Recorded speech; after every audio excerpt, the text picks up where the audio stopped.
Are you ready for a reboot? Welcome to the Sheila Mack Show, reality at its finest. History reminds us those hit hardest often become the change makers. This year, we've all hit crazy economic, social, and emotional rock bottoms. We all get knocked down. Something hits globally, locally, personally. It affects our health, finances, our relationships. We have to recreate a business or career. Each show, Sheila and her special guest will be sharing their reboot stories, guiding you with real solutions to upgrade and up-level emotionally, mentally, physically, spiritually, and financially.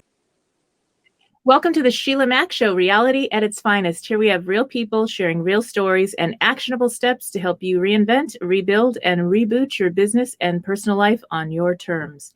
I'm your host, Sheila Mack, and today we have special guest, Wisnik. She is a career expert and corporate recruiter for America's most prestigious firms. She has over 25 years of experience in the industry and has made millions of dollars placing top talent into financial institutions, law firms, and consulting companies.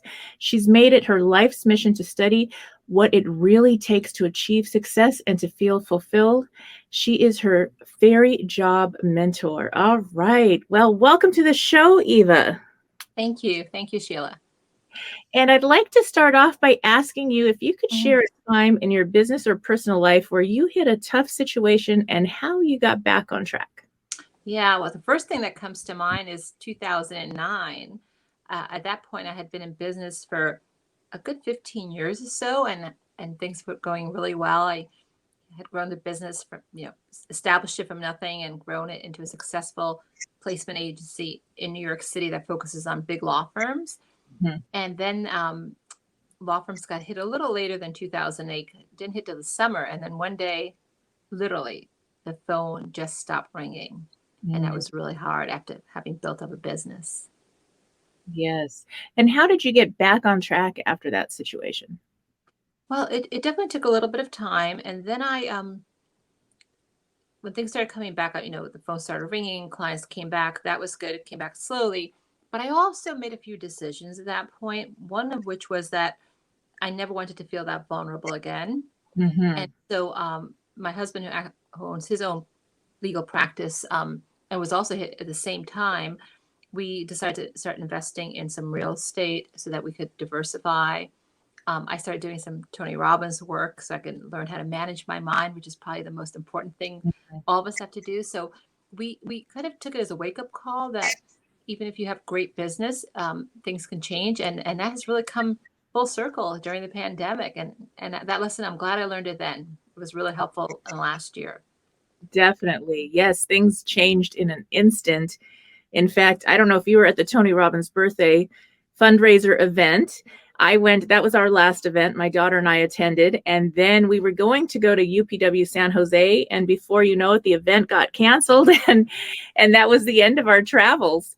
I know. Really, we haven't been able to do much, just some local, so it is definitely interesting. And thank goodness we have also done a lot of work to prepare and have diversification. Now, for your real estate, how did that affect your real estate? Were you able to still receive rents?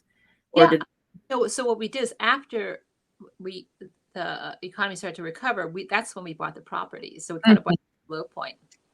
So, and then with COVID, did that affect your rents or? No, it didn't. We were very lucky. Well, we actually diversified in the kind of properties we bought. One is a 4-family house at the Jersey Shore. Mm-hmm. And very fortunately, our tenants have all been able to pay their rent and have stayed employed on and off. Some of them, I think, have had to collect unemployment when their restaurant jobs shut down. In Manhattan, we bought our office, so that's where we work. So that's a little harder because I haven't been in my office in 11 months. So I'm not using it. My husband is, but I still have to pay my mortgage. Mm-hmm. So they're just very different properties, but we've been very fortunate that the rentals have not been hit at all.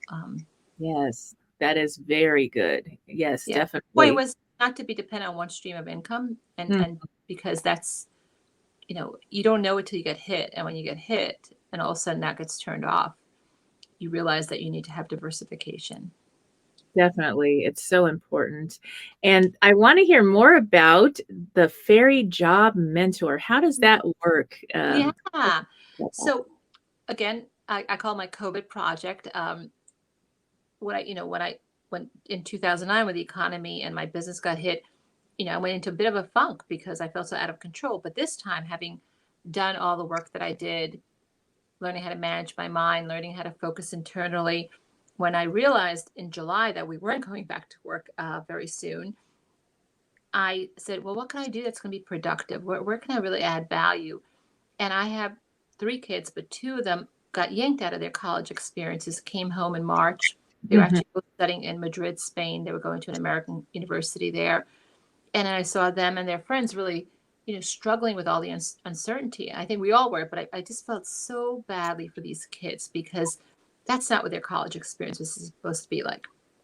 So again, I had this moment where I thought, I need to help them.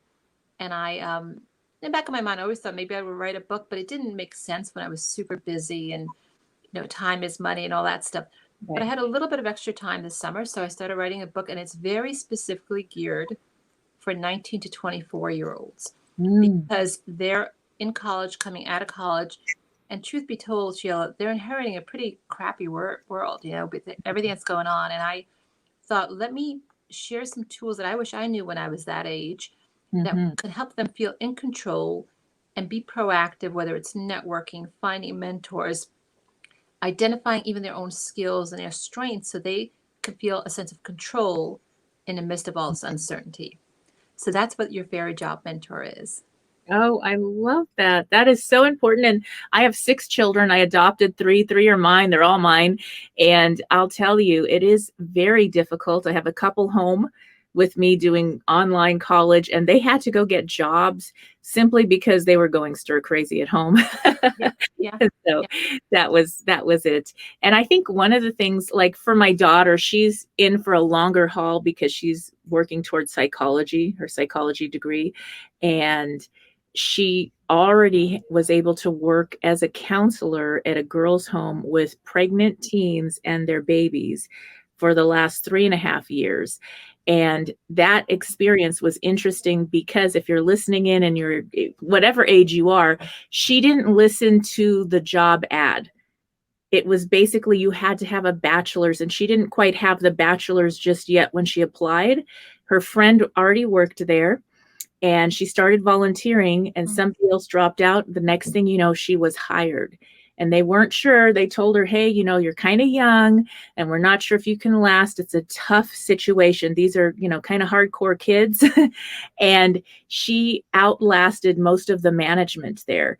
And so, and so that was really like, don't listen to the limiting beliefs or even what the story is. If you can volunteer, even you get your foot in the door, they see who you are.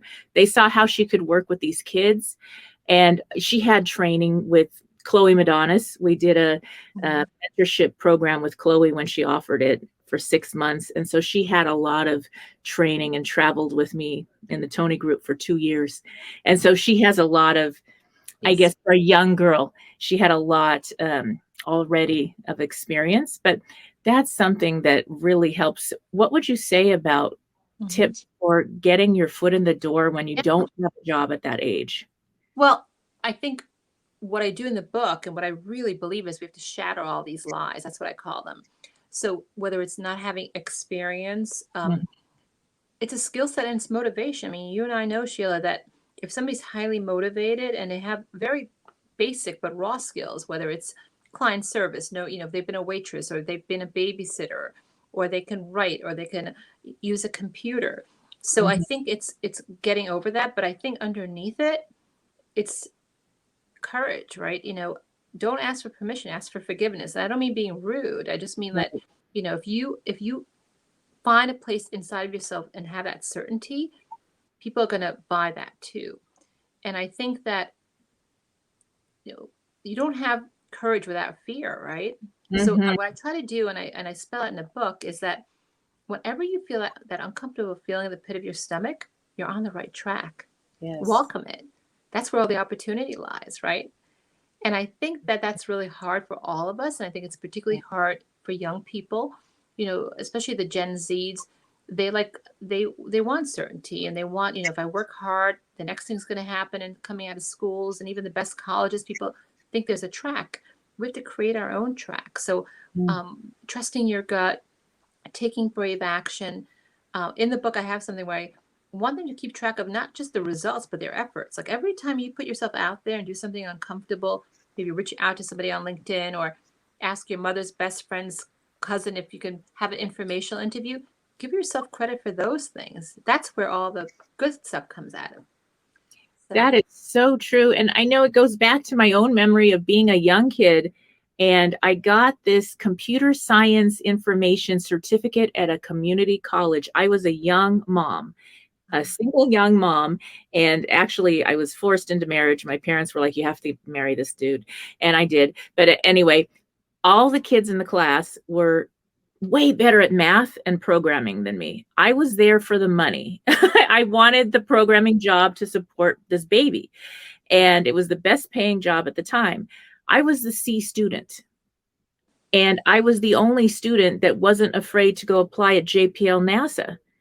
And they were like, oh no, you could never, you have to have a degree and you have to be so smart. And I was like, okay, fine, whatever. It's right down the street from my house. And they pay for childcare and insurance. And I knocked on the door and they hired me. And I had different departments. They had like 10,000 employees at the time. Different departments actually fought over who got to have me next.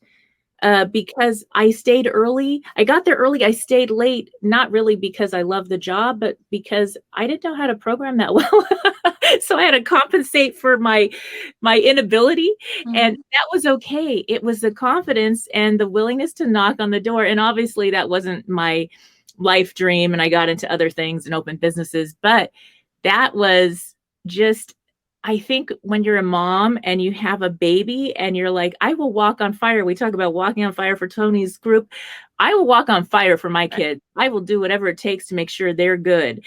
And so that was the courage that it took to get me to do that. Yes. But I think what's a good thing to kind of dispel for anybody listening is that one day you're going to be ready. We're never ready, and I could tell you that it's so interesting. Because writing the book for me was actually not hard, because I feel like I just was pulling everything I knew, and it was almost felt like I was channeling from the universe. It went really smoothly, and I had a wonderful editor I was working with. But now that it's out there, now it gets scary because then you're like, ooh, is anybody going to read it? Is anybody going to buy it? And what's been interesting is I've gotten an amazing reception from the parents, right? Because I know the parents, but they read and they're like, oh my gosh, I wish I knew this. Oh my gosh, this is exactly. But, what's hard is when and I didn't realize this when I wrote the book, that sometimes kids don't even know what they don't know. So they don't know what they need to help them. Right.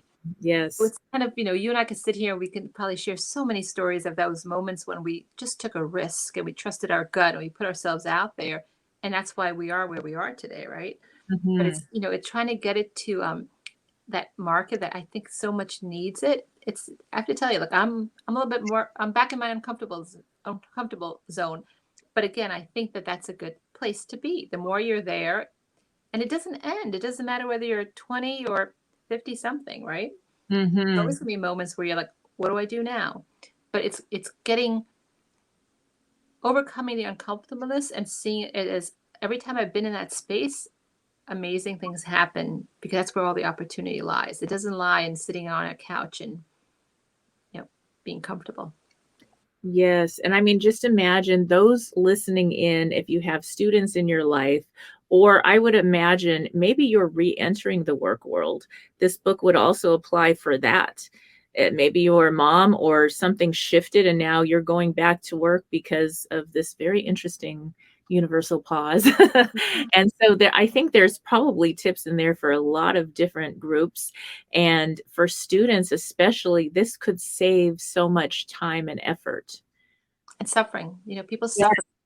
What they do is they get stuck in their heads, because I've been doing a lot of focus groups and talking quite a bit to my my children's friends. And actually, I finally took my first plane ride. I went to LA because my son just started college there and I couldn't bring him out there in January when he finally was able to go out. He started his classes online in September, and I was able to see outdoors in warm sunshine one of my daughter's friends, and she said, "Well, I don't even know where to start because I don't know what I want to do." And what happens is all of us, when we don't have clarity, sometimes we get so stuck and our brain goes into this cycle where we're like, well, I don't know what to do because I don't know what I want. And if I ask people and they're going to ask, and it kind of, that downward cycle where you just have to kind of break out of it and say, let me just talk to people. Let me apply for some jobs. Let me see what's out there. I can't possibly have all those answers when I'm at this stage of my life, right? The learning comes from even having jobs that aren't good, right? Yes, so, and then you know what you don't want. Well, I think knowing what you don't want, is part of it. I finally figured it out. It sounds like this for me, Sheila. I want to do as much as I can, spend as much time as I can doing what I love, and as little time as I can not doing what I don't like, and making the most amount of money. It's because it's time and money. And I love helping other people, and I love the career stuff. I memorize people's resumes, but the point is, I think we all have unique talents and gifts. And if we can recognize them and be aware of them and be able to articulate them, then people know what to do with us, right? It starts internal. It's not just external. When people focus just externally, it doesn't work the same way. So. Yes.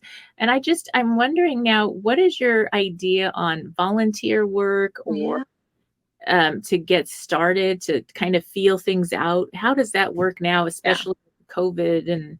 Yeah, well, I love that idea because I think especially if you're somebody who has been out of work or maybe a student trying to get their first job, one of the worst things in the world is sitting home and contemplating that, because what happens is I really think our self-esteem gets eroded when we're not useful.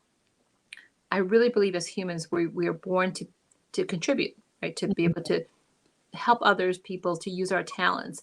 So I think there probably are some places, if you can just look into it a little bit, where you can volunteer. I know that almost every vaccine center is looking for volunteers, and if you volunteer a certain amount of hours, even if you're not in any group that would get a vaccine early, you're going to get it. There's so many places. There are people. I live in a very nice area in Westchester, New York. And then I was driving to a neighboring town, and I saw these people outside, and I thought it was next to a CVS, and I thought they were waiting for some kind of vaccine sign up, and I realized there was a food line. Oh no! And I've been seeing these in front of churches in the rain. Obviously, if you're immunocompromised, that might not be the thing to do. But can you imagine if a young person who feels like they're not in such a great situation stands there and gives out food or helps with a vaccine? I think it puts our life into perspective so quickly, right? Yes. And, I'd like to share really quick. This is something I share on every show, is about 211. And it makes me think of 211, which I don't know if you've heard of it, but the 211 is in every state in the United States and every province in Canada. If you dial 211, or if you Google 211 and your state, 211 New York, California, whatever, you are going to find a list of places just like that, where you can get a vaccine, where you can get food on the table, help with your rent or mortgage, jobs, senior care, lots of things, help for veterans, help if there's mental health help. So if somebody's going through something, or maybe you have somebody in your home or that's struggling with abuse, addictions. So that's something I love to share on this show, because I know somebody listening didn't know that it's that one piece of information that could change their life in an instant and just make it easier to get back on track this year. That's wonderful. I did not know about that. So thank you for sharing that, Sheila. So that's really important. Now, is your book already in print and ready to purchase? Yes. So it's an ebook. So it's on Amazon, and it's called Your Fairy Job Mentors: Secrets for Success. And we are starting to print some copies, because aiming at this audience, I was told by them that they don't really read hardcover books. They download everything onto their iPad, their whatever it is, and that's how they read all their books for school. I know my two kids haven't bought one textbook in 2 years, which is unbelievable. I remember back when I went to college, I spent hundreds of dollars in the 80s buying textbooks. But now I'm getting a call for that. So we're going to end up having books available printed. So that's what we're doing. Yeah. Okay, yes, that's wonderful. And I'd love to maybe if you could share a little bit, some of the tips, maybe from some of the chapters in the book for those listening in. Yes, I can. So there's one chapter actually on time management, Mm, which is something I've taught to 10,000, mostly lawyers, actually. wow. That's been my business has been in the legal field.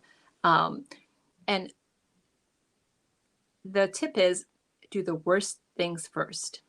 Do the worst things first. So when you wake up in the morning and you need to call somebody and follow up on something you sent them, or you need to work on a project that it just think, oh, I don't like doing that, or it's uncomfortable, or I don't have the skills. Do the worst things first. Another tip I have is, and it maybe it sounds connected, but when it comes to, like, let's say you're actively looking for a job, just take one brave action a day. Don't overwhelm yourself. One brave action, and then like give yourself a high five, do a little dance, reward yourself for whatever that looks like. But let's talk about what the difference between a brave action and action is. Just sending out tons of resumes over the internet, it's not a brave action. That's like action without like doing. Mhm. Literally going on LinkedIn or Facebook and maybe finding one person that is connected to that company or that industry, and sending it directly to them and possibly following up with them. That's a brave action. We know the difference. We like to fool ourselves sometimes, but I think it all lies in putting yourself out there in that way. I think that to start with in chapter 1, and I talk about like the power of self-knowledge, but really getting a handle on your skills. And I think that there are so many even online places you could just do a skills assessment. Yeah. And the other thing I think is so important is understanding your values, your work values. When I place people, and I've placed thousands of people, I've hired thousands of people when I Mhm. worked inside of investment banks and law firms, they're not all the same. When I worked at Lehman Brothers, it was my second job out of college in 1986. It was the Wolf of Wall Street. It literally was. I mean, the amount of stuff going on around me, I didn't think I was that naive, but it was really a difficult environment for me. And I realized that my values clashed. I thought people should be respectful, and I thought people should behave a certain way or make decisions certain ways, or maybe not be having affairs all over the place, whatever those things were. But Right. knowing what your values are, what are your must in the work environment? And I Mhm. think those things we have knowledge of, even if you haven't worked much. Why did you like that teacher? Why did you like that part-time job? Why were you excited to go to that person's home to mow their lawn? Like, what was it about that? And Mhm. I think, especially at this time, it's so important for us to focus on things we do have control over, right? So, I mean, especially when we're feeling all this outside stuff. So those are some of the tips. There's tons and tons of other ones in the book. So basically the book comes down to two things. One is the how-tos, like how do I interview? How do I do an informational interview? And that in some ways I think is the easy part. The hard part is the managing our mind part, right? Which Mhm. you and I have been through a lot of Tony work. But our mind is there. It's a troublemaker, difficult mind. It's looking for trouble. It's looking for what's wrong. I mean, every day when I want to do something, there's a part of me that says, oh, that's going to be a really stupid idea. Or like, who do you think you were writing this book? What makes you think you're good enough, right? We all have that inner critic. We need to shut that inner critic down and manage our minds. Otherwise, our actions become blocked, right? Yes, I What do think you that's so important. I really do. And the thing about making sure that you're aligned with the values, sometimes you will go take a job, especially when you're younger. You accept a job, you're so happy, and it's the field you love finally, and then the values clash, like you were saying. And what advice would you give to maybe if you have to move out of that? I would say move out of that as soon as you can. I do too. Yes, except for it's hard because then it looks like, well, why did you leave this job so soon? That's a great question. I was coaching somebody today for an interview that she has tomorrow that I'm representing her to. And the way you do it is that you always put in the positive. I've learned so much and I'm so grateful for this opportunity. Let's say you had a boss that's a total micromanager, and it makes you feel, it doesn't make you feel like good about what you're doing because you're not able to really add value in the way that you like. Um, So I wouldn't say, oh, I had this horrible micromanager boss, but I would say, I've learned so much. And one of the things that was great is I learned how to be extremely detail oriented. And I definitely feel confident in that. But what I'm looking for at this point is a place that will allow me to be a little bit more creative and bring these other skills. So you paint the picture of what you want to bring, but you don't over explain. And I have to tell you, it's such a no-no to be trashing any place you've ever worked, because it just sends alarms out to other people. So practicing how to put it in a very sincere and authentic way in a positive is really helpful. And then chalking some of that up to, like, wow, note to self, ask these questions beforehand. So the challenge is, and I think even if we were experienced professionals, that we don't know what our key values are until they're challenged. What that looks like is that you assume that if you're changing fields, getting promoted, but it's the same kind of professional place, like for me, when I went from one law firm to another, I just assumed that they would operate the same way. And I was shocked to find that they didn't, and that it was a values clash for me. But I didn't know it was going to be missing until I hit it. And then it's like getting stabbed in the chest. I mean, it's so painful when you're in that environment.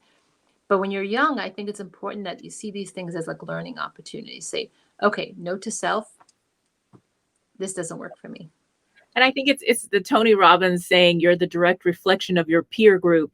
And when you're working 8 hours a day somewhere, that becomes your peer group, whether you like it or not. That's who you're spending your time with. And if the values are clashing and you don't want to go down that road, it is best to move on, even in a time like this. I agree. But Sheila, what you bring up is great. So the peer group.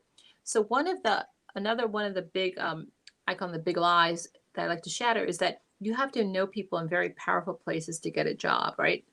And that's not true. I mean, obviously, your peers when you're coming out of college can't necessarily hire you, but they might know about opportunities. But within a very fast few years, by the time you hit 25 to 30, your peers are going to become even more connected and know about opportunities. So if you worked on a project with somebody in school, or were on the same team with them, and you really felt like this was a really fair, decent person, I would ask them about the companies that they've encountered that they felt good about, right? So what I'm saying is our peers are so important. And I think we ignore that. We know people sometimes that can be extremely helpful, including family members, right? Like, I have to tell you, I'm shocked. I met my son's roommate in college. We went to an outdoor place in LA, and he was the nicest kid. Turns out he has a house right near where our beach house is. And I asked him, we were talking about what parents do, and he didn't know his mom did. And it's so interesting. I say this not to be critical, but I can't tell you how often I meet young people and they don't know what their parents do for a living. That's interesting. I just bring that up because, like, I think if we could have those kinds of conversations as parents, and not just what the job title is or that they're an engineer, but what do you do every day and why did you choose that company? I think we could be so helpful to our children if we have those kinds of conversations, including telling them about our early failures. It's very rare that somebody graduates from college, lands a job, and is there for the next 10, 15, 20 years. Most of us had a couple of rough starts, right? And our kids need to hear that, because I think, unfortunately, they're putting so much pressure on themselves. They expect themselves to be perfect in the beginning, right? Right. And I don't even know if young people today want to stay in a career for so many years, or the careers will be there for so many years, because things shift so quickly now.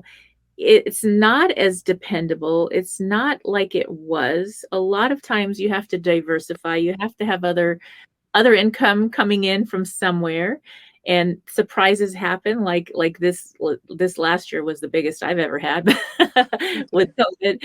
But it's one of those things where I think there's a different set of values that has happened now, where most of my 6 beautiful young children, they want to, now they're adults.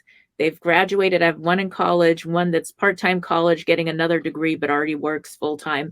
And, they really value family time, their relationships, other parts of their life. And they take 100%, they care about what they do for work. Sure. but they want to make sure that they have a lot of freedom. And I think it's even more important now that we've lost so much freedom. Yeah. So, No, I think those are all great points. They're saying that the Gen Zs, which were born after 2001, I have two of them and I have one millennial.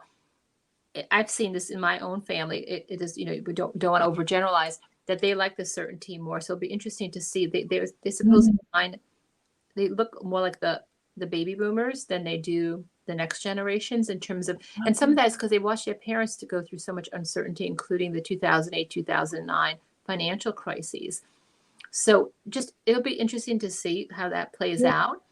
yes, I'm wondering with COVID how that's changing, because we want certainty now because it's so uncertain. That's exactly more right. than ever.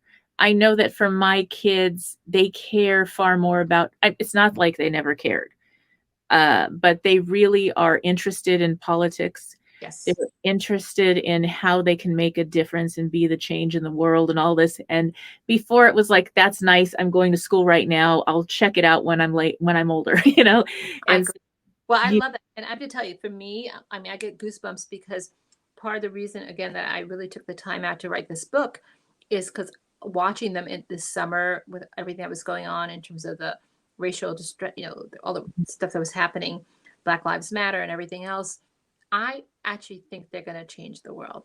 I do. I want to believe that. I want to give them every tool in the book because I think they woke up and they're saying, whoa, what's happening to our environment? What's happening to our world? What's happened to our democracy? And I think that I think they also kind of got the secret that just because people are older than them, they don't know that doesn't mean they know what they're doing, right? I mean, honestly. Sure. So I think that I just hope they kind of go run with that, right? That if we don't like some of the things that are happening, whether it's gun control, and I don't think they're rebels. I think they want to be change agents, right? Yes. I'm excited for them. I'm such a big fan of this next generation. Such a big fan. Now, I know for me as a young adult, I really got into politics because of my children. I had the children young, and one of them had some special needs, hearing problems and this and that.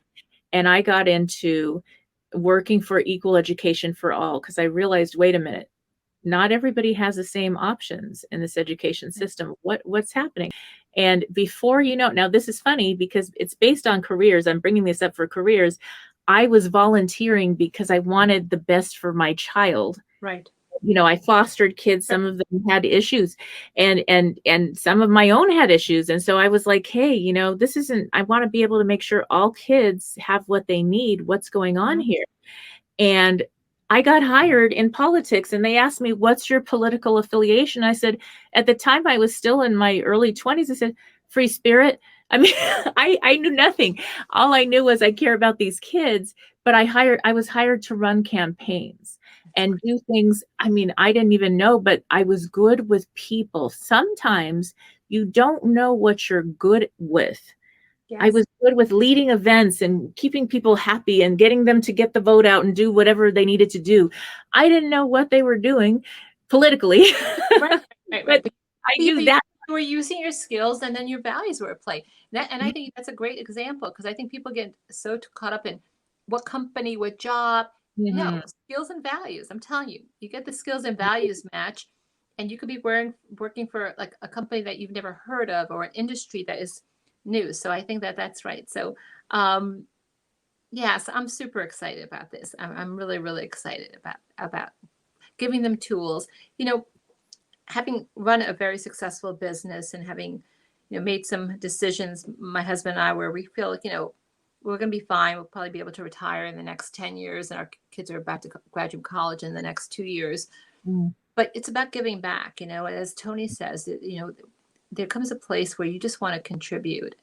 And that's another thing that I talk to these kids about, like the certainty thing, the more we can become comfortable with uncertainty, the greater our lives become, right?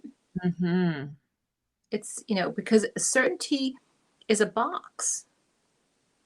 And certainty, that being driven by certainty is a limiting thing over time. And I'm trying to teach them how to, even connect to their gut. They're so, that's a whole nother thing, right? But and then when you feel something really strongly, go do it.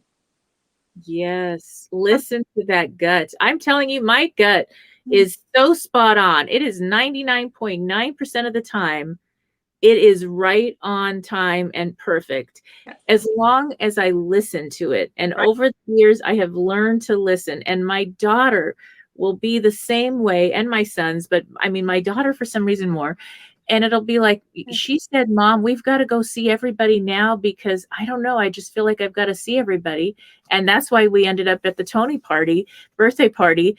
And we had lost my youngest son. He passed away of a heart condition, Wolf Parkinson White. And so a lot of people knew about that in the group. But that was December 21st, 2019.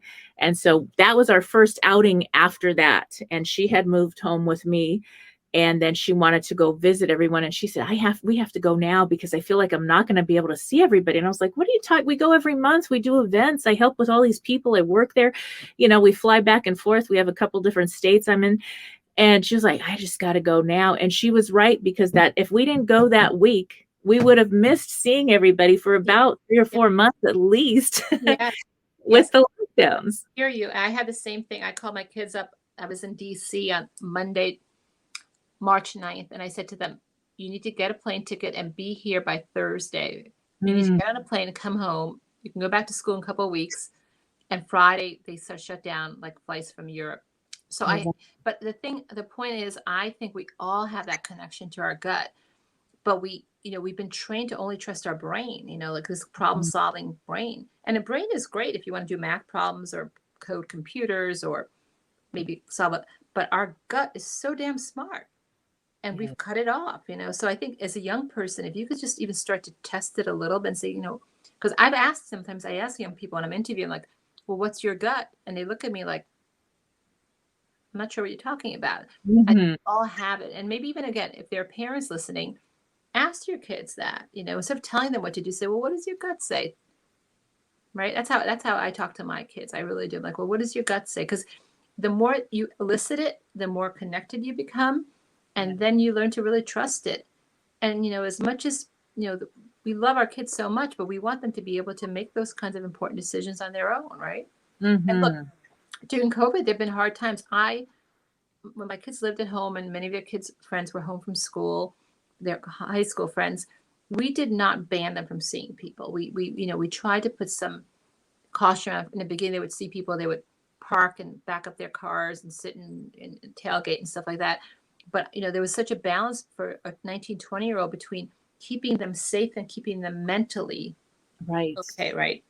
So luckily, to date, none of us have gotten COVID. But, so it's, again, but I say to them sometimes, I've always said to them, like, well, what do you think? Or do you want to talk about this rather than no, absolutely no? And the reason I bring that up is that translates to careers, because then one day your kid is 23 years old, they graduate from college, and how are they supposed to figure that stuff out when they haven't had that connection at all, right? Right. Yes. And that work experience, if you can even do some little thing like volunteer for 211 from home. I agree. Feel valuable. Yes. And then you are, I don't know, there was something about it for my kids, the ones that were stuck home, that they were like, I can't take it anymore. I have got it. They're doing straight A's now. They're so bored, and, 12, 18 units, extra units, and they needed the social interaction. They do. It's so important for their mental health and for not feeling isolated. I completely agree with that. So I think brave action, if you feel uncomfortable, you're on the right track. And I don't mean wrong. I mean uncomfortable in terms of that it feels like it's out of your comfort zone. And don't believe the big lies that there are no jobs out there. There are jobs out there. People need help. Are you going to get your dream job right out of college in the middle of a pandemic, or if you've been out of work for a little bit? Maybe not. But I believe we have more opportunities than talent. And so putting yourself out there really, really works. Yes. And I'd love for you to share one more time, now that we're at the end of our talk time, if you could share where people could reach you and get the book. Sure. So my website, yourfairyjobmentor.com, has all the information. We are going to be launching a podcast towards the end of March, along with the book. You can get the book there. There's a button for Amazon, or you can just go directly to Amazon, and it's on Kindle, and it's yourfairyjobmentor.com. And I am Eva Wisnik. All right. Thank you, Eva. Thank you for having me, Sheila. All right. Stay tuned. We'll be back after these messages. If you are just tuning in, this is the Sheila Mack Show on NBC's KCAA Radio, the station that leaves no listener behind. And today, I'd like to share with you a chapter in my new best-selling book, Bootstraps and Bra Straps, the formula to go from rock bottom back into action in any situation. So take a listen. Chapter 6. Working hard for the money. Careers. I've gone to the same woman's spa since I was 18 years old. I first saw this oasis called Sheila's Spa in a magazine my dear friend Julie gave me when I was in a holding placement camp awaiting my emancipation hearing. That story to come too. Before I'd ever heard about vision boards, I cut out that article and put it on the wall over my bed. I told myself one day I know I'll go to Sheila's Spa. It even has my name on it. By the time I was 18 years old, I was working at JPL and starting to sell things at the swap meet on the side. Finally, I was able to afford to go on my first trip to Sheila's Spa, although the owner Sheila Clough renamed the spa the Oaks at Ojai. Every single year since, often 2 or 3 times a year, I would stay at the spa, sometimes for a month or more. When I first started going, I could only manage to pay for a 3-day weekend pass. I worked from the spa, running my business and enjoying the retreat. Sometimes I'd help out with a couple of classes or with a program as my way to give back. I came to know all those beautiful ladies from around the world. It was a woman's community, a safe place to just relax and connect. This was truly my second family, and I have so much gratitude for the Clough family and all the people who helped create the spa environment I called my second home. The spa was opened for more than 45 years until it was caught in the Ventura fire and sustained so much damage that they had to permanently close. Until that day, it had been open 24/7. They literally hadn't closed their doors until the fire shut them down. Some of the employees had worked at the spa since it first opened its doors, the only job they'd had for the bulk of their adult lives. It was a beautiful place to work and became like a second home for those employees. And just like that, it disappeared. Everybody in the whole community lost their jobs, not just the spa, but other local businesses that depended on the people the spa attracted from all over the world to stay in their little town. Some of the employees had to relocate, and obviously, this wasn't planned. They all lost their income very suddenly, unexpectedly, and dramatically. They couldn't see it coming or make other plans. After December 2017, all the women working at the spa had to reinvent themselves, start over, and rebuild their lives. From shift to gap. Not all career shifts are as dramatic as the one those women were thrust into, but most women will experience at least one career shift at some point in her life, if only as she moves into or out of the workforce. Different career shifts may occur at different stages of life. Becoming a mom and having to pull back or take time off from the workforce, moving back into a workplace after a considerable amount of time off, where you may be dealing with a lot of changes, or confronting retirement. You may be moving from full-time to part-time, or the other way around, or even going from paid work to volunteer work. Whatever shift you are making, you are unlikely to find an even playing field. Statistically, women get paid less than men. In 2017, the U.S. Census Bureau determined that women working full-time, year-round, earned only 80% of what their male counterparts earned. That's a pretty big gap. It's better than it was, but we still don't command the same salaries that our husbands, boyfriends, fathers, and brothers do. We're stuck with that. We're changing it, but in the meantime, it's a reality, unfair as it may be. Because the deck is still stacked against us, we women often have to work even harder to support ourselves and our families. In this chapter, we'll look at ways you can close that gap as much as possible, including learning how to find your soul calling, supporting your career with education, volunteering, and being prepared for the multiple career shifts most women go through. What is your soul calling? When you have a change in career, whether it's a conscious choice to work less, a forced choice because your employer is downsizing, or you're making the shift toward retirement, the change is an opportunity to redirect your life and say, now it's going to be on my terms.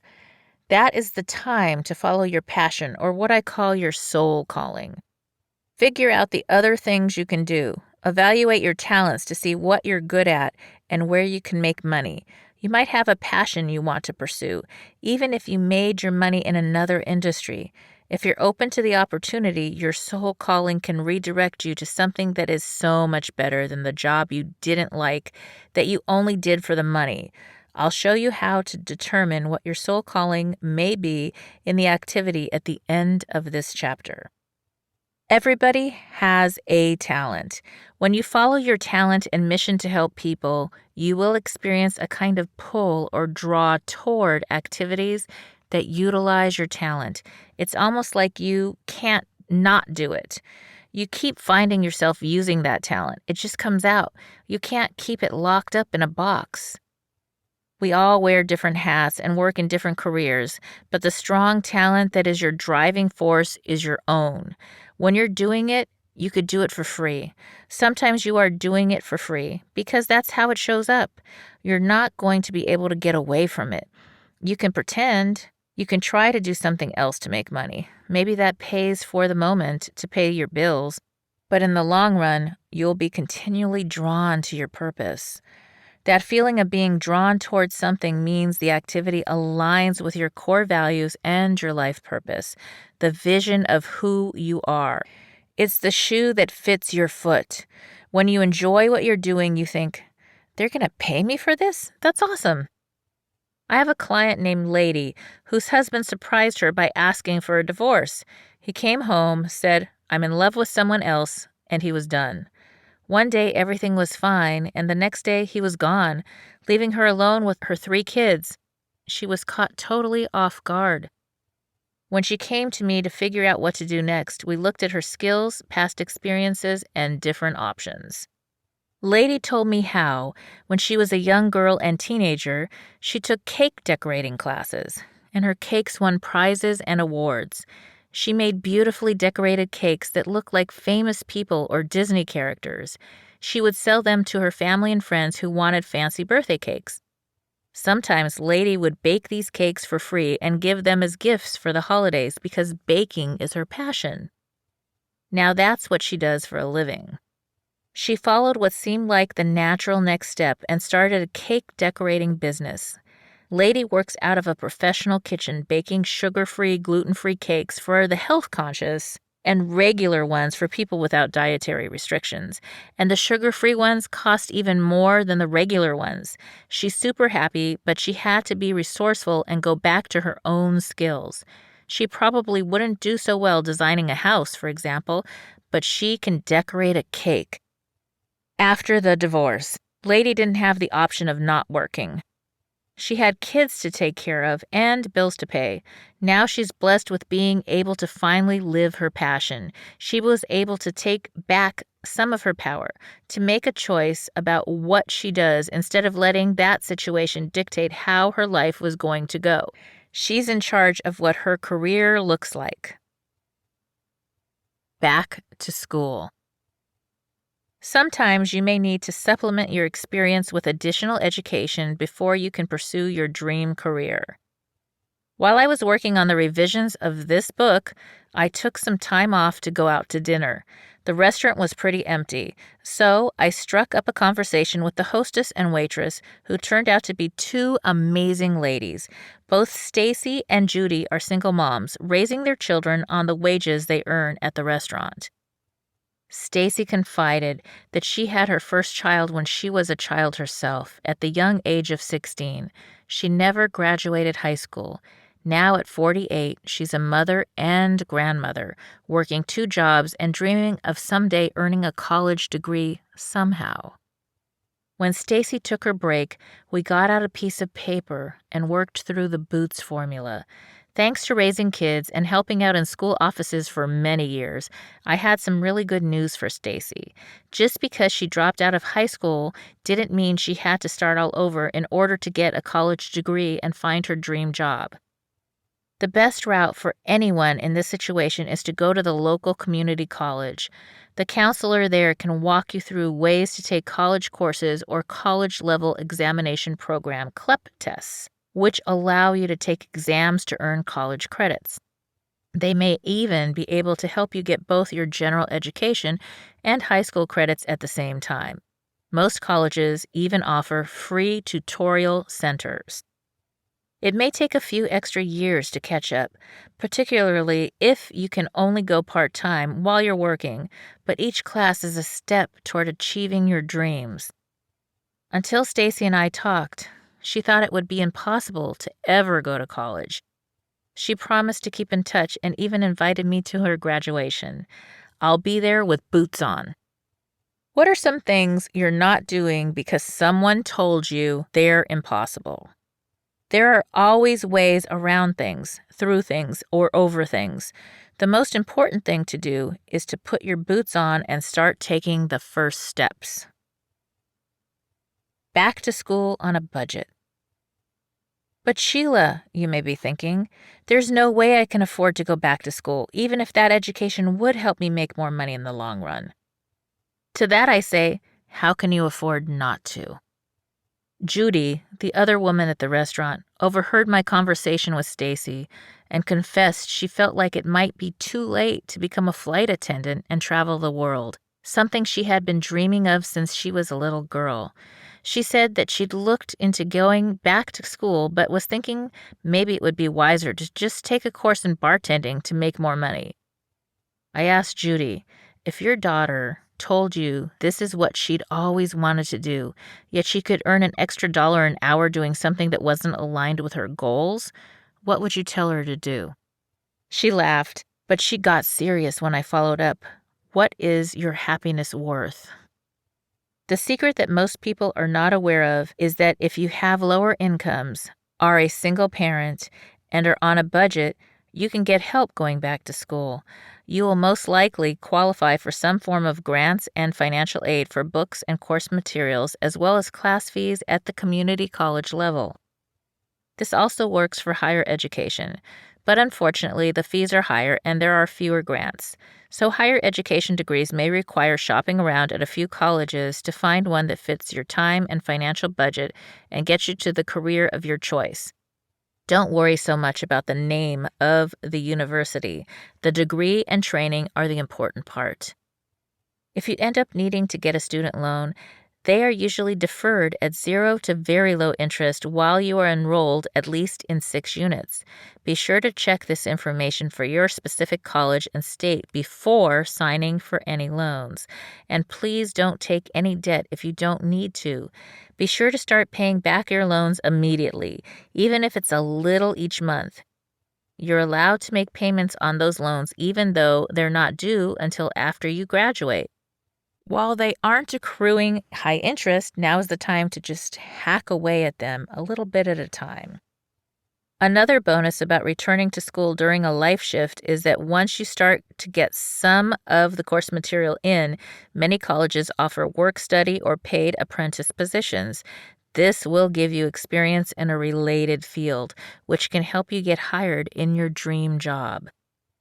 A rock-bottom situation may be a wonderful opportunity to return to school. Take up that career you've always wanted to pursue and use that increased income to pay off any high-interest debts and build your credit score. Then enjoy the gift of a new training and career, which may be the best part of whatever caused you to return to school. These days, entire industries can shift in an instant, so going back to school at any age is not uncommon. Feel free to use this affirmation that I shared with Judy before promising to attend her graduation from flight attendant school someday as well. I am a lifelong learner and a wisdom earner. Volunteering. Sometimes our career shifts start as unpaid opportunities. When considering what you want to do next, you might want to think of what you'd be happy doing without even getting paid, and then go do that. Get started volunteering. If you really want to work with animals, that might mean volunteering at the animal shelter. If you want to write, you might volunteer to write for a nonprofit. You're going to do that, and the people who may be able to give you a position in the career that you love will see you. When you're out there giving back in contribution, they see how you connect with everybody and think, I need someone like that. I wonder if she'd be interested in a job. The next thing you know, you're doing what you want to do. They'll see that you're not even getting paid to do this little part-time gig and understand that it's something you would love to do even if they paid you nothing. But you're never going to get that opportunity if you're just sitting and doing the job that doesn't fit and then going home and feeling sorry about it. Instead, focus on what you truly want to be doing, what you love and care about and are good at, no matter how much or if it pays.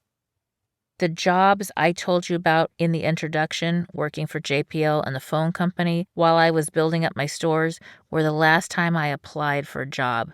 That's not to say I haven't worked, though. I was given positions I never applied for because I volunteered first and they saw who I am. The next thing you know, I got the position.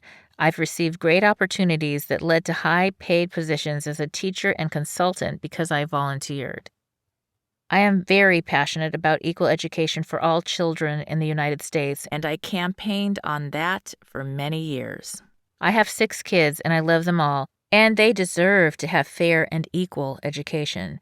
I campaigned for 20 years and made some big changes in the state legislation. During that time, I volunteered and was hired as a scheduler for an assemblyman. Next thing you know, I became the campaign manager.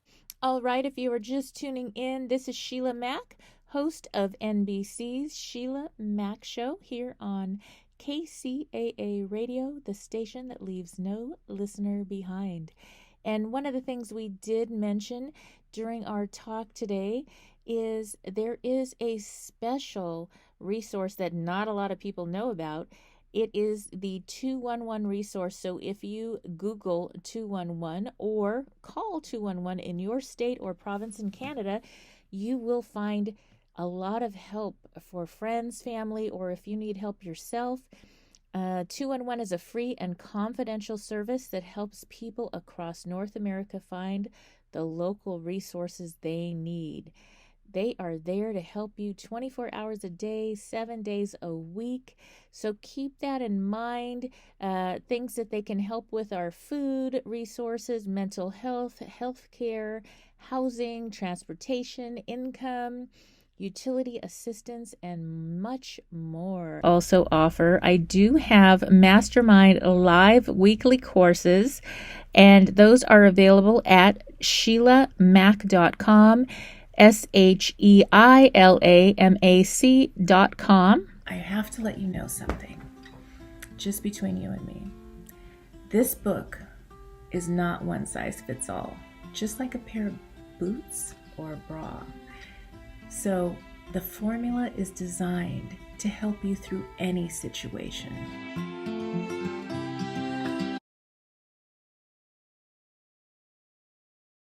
For you to grab a copy of my new best-selling book, Bootstraps and Bra Straps, the formula to go from rock bottom back into action in any situation. It is now available on Audible as well as on Amazon and Kindle and at www.sheilamac.com.